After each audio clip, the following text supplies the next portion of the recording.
Talvez você tenha feito constantemente estas perguntas. Onde posso encontrar refúgio num mundo cheio de conflitos? Ou, como e onde posso encontrar força para vencer nesse mundo que oferece tantas derrotas? Acompanhe agora com o pastor Edson Bruno mais um programa Encontro com a Palavra.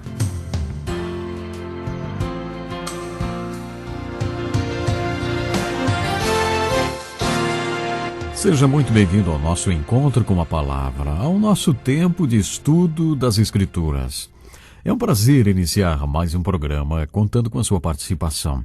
Você está pronto para começar? Então, abra sua Bíblia no capítulo 8 de João para continuarmos o estudo detalhado deste Evangelho.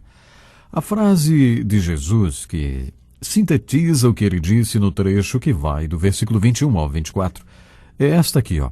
Vocês são daqui de baixo, eu sou lá de cima. Quando Jesus falou lá de cima, estava se referindo às regiões celestiais, e não apenas ao lugar para onde iremos quando morrermos. Jesus mencionou o céu durante sua conversa com Nicodemos. Ele disse assim: ninguém jamais subiu ao céu a não ser aquele que veio do céu, o Filho do Homem. Todo o tempo em que Jesus esteve aqui, ele andou e habitou nas regiões celestiais. Paulo afirma na sua carta aos Efésios que podemos fazer a mesma coisa.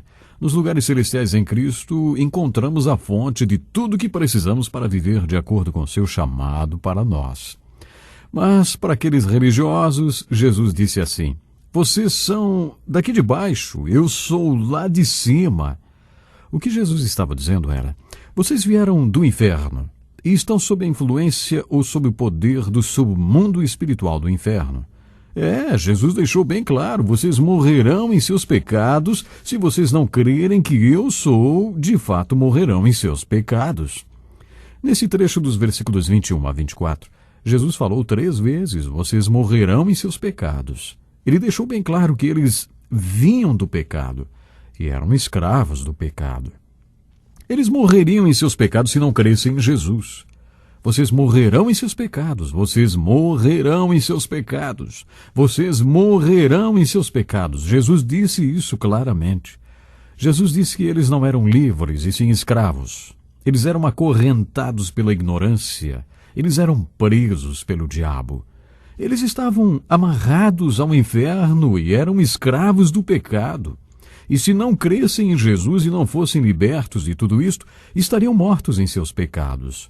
Jesus foi muito direto e objetivo no capítulo 8 do Evangelho de João. Tudo isto que Jesus falou gerou 2 respostas que podem ser encontradas a partir do versículo 30. Uma resposta foi positiva e a outra negativa. A resposta positiva foi: tendo dito essas coisas, muitos creram nele. Disse Jesus aos judeus que haviam crido nele: se vocês permanecerem firmes na minha palavra, verdadeiramente serão meus discípulos, e conhecerão a verdade, e a verdade os libertará. Eles, os judeus que não tinham crido, lhe responderam: somos descendentes de Abraão e nunca fomos escravos de ninguém. Como você pode dizer que seremos livres? Jesus respondeu: digo-lhes a verdade, todo aquele que vive pecando é escravo do pecado.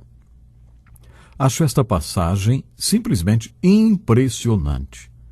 Esse trecho do Evangelho de João mostra como foi forte a confrontação entre Jesus e a liderança religiosa de Jerusalém. Como já dissemos, foram 2 as respostas às palavras de Jesus. Aliás, como sempre acontece, as opiniões se dividem. Depois que alguns creram, Jesus lhes disse que se eles permanecessem na sua palavra, verdadeiramente seriam seus discípulos. E se permanecessem na sua palavra, como seus discípulos, algo aconteceria em suas vidas. Eles conheceriam a verdade. E quando isso acontecesse, verdadeiramente seriam livres. Antes de falarmos sobre o grupo que não creu, quero refletir com você sobre este primeiro grupo, o grupo dos que creram. O que Jesus lhes disse? Você já parou para pensar sobre isto? Jesus nunca se referiu a ninguém como cristão e nunca pediu que ninguém se tornasse cristão. Nem o apóstolo Paulo, maior de todos os missionários da Igreja de Jesus Cristo, referiu-se a alguém como cristão, nem nunca pediu a ninguém que se tornasse cristão. Esta palavra é encontrada apenas 5 vezes na Bíblia e em 2 delas foi usada por pessoas incrédulas para se referirem aos seguidores de Jesus Cristo quando passou a ter o sentido que conhecemos hoje. Pedro disse: se sofre como cristão, não se envergonhe, mas glorifique a Deus por meio deste nome. É evidente que a palavra cristão não é uma palavra que Deus, o Espírito Santo, tem escolhido para descrever os seguidores de Jesus. Quando perguntamos a uma pessoa se ela é cristã, a resposta nunca vem imediatamente, porque ninguém tem certeza do significado desta palavra. Como pastor, já conversei com muitas pessoas que queriam ter certeza da sua fé. E a frase que eu costumava ouvir era: não tenho muita certeza se sou cristão ou não.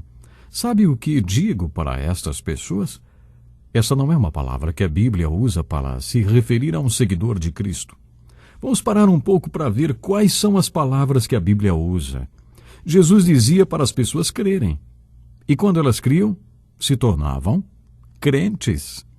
Você se incomodaria se escutasse pessoas falando de você como um descrente? Você sabe dizer se é um crente ou não? É mais fácil para as pessoas saberem se são crentes ou não. Se eu conversava com as pessoas sobre o novo nascimento, sobre o seu significado e quais são as evidências do novo nascimento, elas também não sabiam dizer se tinham ou não passado pelo novo nascimento. Sabe, parece que é mais fácil, parece que é mais bonito dizer: eu sou cristão, ou eu sou protestante, eu sou católico. Não é verdade? Parece que é mais fácil dizer assim do que dizer: eu sou crente, eu creio, eu sou um crente. Parece que é bem mais fácil dizer: eu sou cristão, ou eu sou protestante, eu sou católico. Não é para se pensar esse assunto. Então, se eu conversava com as pessoas sobre o novo nascimento, sobre o seu significado e quais são as evidências do novo nascimento, elas muitas vezes também não sabiam dizer se tinham ou não passado pelo novo nascimento. Por isso, eu lhes fazia outra pergunta: há quanto tempo você é um discípulo de Jesus? Ou vocês consideram um discípulo de Jesus? E aí elas perguntavam: ei, o que é isto? A minha resposta é: o elo que estava faltando. O convite que Jesus fez para aqueles que creram implicava em uma fé de 3 dimensões. A primeira dimensão é crer. Creia no que Jesus disse da maneira apresentada por João. O que significa crer? Sempre que você ler no Evangelho de João o significado de crer, adote a definição e creia. Essa é a primeira dimensão do andar com Cristo. Se você crê, você é um crente. A segunda dimensão é: uma vez que você creu, continue na palavra e torne-se um discípulo verdadeiro de Jesus. A palavra discípulo tem um significado muito importante. Ser discípulo é ser aprendiz. Ser um discípulo é ser um seguidor que está aprendendo e um aprendiz que está seguindo, ou um praticante que está aprendendo e um aprendiz que está praticando, como em uma escola prática. Onde moram há vários estaleiros e também uma oficina escola naval. A escola oferece um curso com ciclos de 30 dias. Nos primeiros 15 dias, as aulas são teóricas e nos outros 15 dias as aulas são práticas, já no estaleiro, para a aplicação da teoria estudada nos primeiros 15 dias de aula. Esta rotina se repete durante 5 anos, até formar profissionais habilitados para trabalhar em todas as áreas envolvidas no processo de construção naval. E olha, que estaleiro! Esse é um exemplo claro do que é ser discípulo, sabe? Sigam-me e eu vos farei. Isto é o discipulado. Jesus disse que a primeira fase é crer. A segunda fase é discipulado. Jesus não falou quanto tempo leva para passarmos da fase 2 para a fase 3. Ele disse apenas que uma é consequência da outra. Jesus disse: e conhecerão a verdade, e a verdade vos libertará. Quando Jesus disse isto, alguns responderam: somos descendentes de Abraão e nunca fomos escravos de ninguém. Como você pode dizer que seremos livres?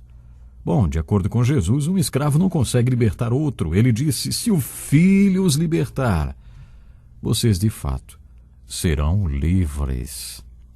O que Jesus estava dizendo era: Venha para a palavra, fique firme se você realmente crê nela.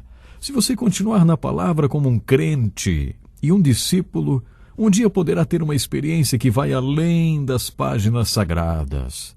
Nessa experiência que vai além das páginas sagradas, você conhece aquele que é a verdade. Você conhece a palavra viva. Quando Jesus diz para permanecermos na sua palavra, ele não estava falando de uma posição intelectual nem teológica. Ele estava se referindo a conhecer por experiência própria aquele que é a verdade. A palavra conhecer foi usada no Velho Testamento no sentido de relacionamento íntimo. Adão conheceu sua mulher e ela concebeu Caim. Adão conheceu sua esposa e ela concebeu Abel. Portanto, conhecer é conhecer intimamente, por experiência e não intelectualmente. É isso que está sendo apresentado para nós. Esta fé em 3 dimensões começa com crer. Você precisa começar e é assim que você começa. Quando você crê, você dá o primeiro passo, mas é apenas o começo. O que vem depois disso? O discipulado. Se vocês permanecerem firmes na minha palavra, verdadeiramente serão meus discípulos. E depois conhecerão a verdade, e a verdade vos libertará. Até agora o tema principal desse trecho do diálogo entre Jesus e os líderes religiosos foi escravidão. Jesus lhes disse que eles eram escravos, escravizados pela ignorância, pelo diabo, pelo inferno e pelo pecado. Jesus não ignorava os cativos e por isso disse: conhecerão a verdade vos libertará. Depois que você conhecer a Jesus por experiência própria, depois que tiver um relacionamento íntimo com Ele o libertará. Libertará das escravidões que há na sua vida. Jesus o libertará da ignorância, do diabo, do inferno, do pecado. E aí você estará livre para fazer as escolhas. Muito bem. Quem é Jesus no capítulo 8 de João? Ele é o Senhor do pecador, mas não o condena. Ele é a verdade que liberta. Ele é o Filho que torna o homem verdadeiramente livre. Ele é aquele que sabe de onde vem e para onde vai. Ele é aquele que faz sempre o que agrada ao Pai. O que é fé? Fé é crer e permanecer como discípulo, conhecendo o que faz e praticando o que já conhece. Aí você caminha para o processo além do discipulado. Você tem um relacionamento com Cristo. E o que é vida?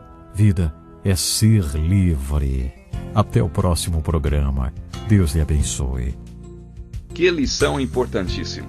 Obrigado, pastor Edson Bruno. Prezado ouvinte, coloque em prática o que você ouviu aqui. Sem dúvida, sua vida será grandemente abençoada.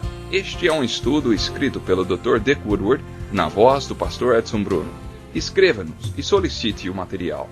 Nosso endereço é Encontro com a Palavra, Caixa Postal 2011, CEP 89201-970, Joinville, Santa Catarina.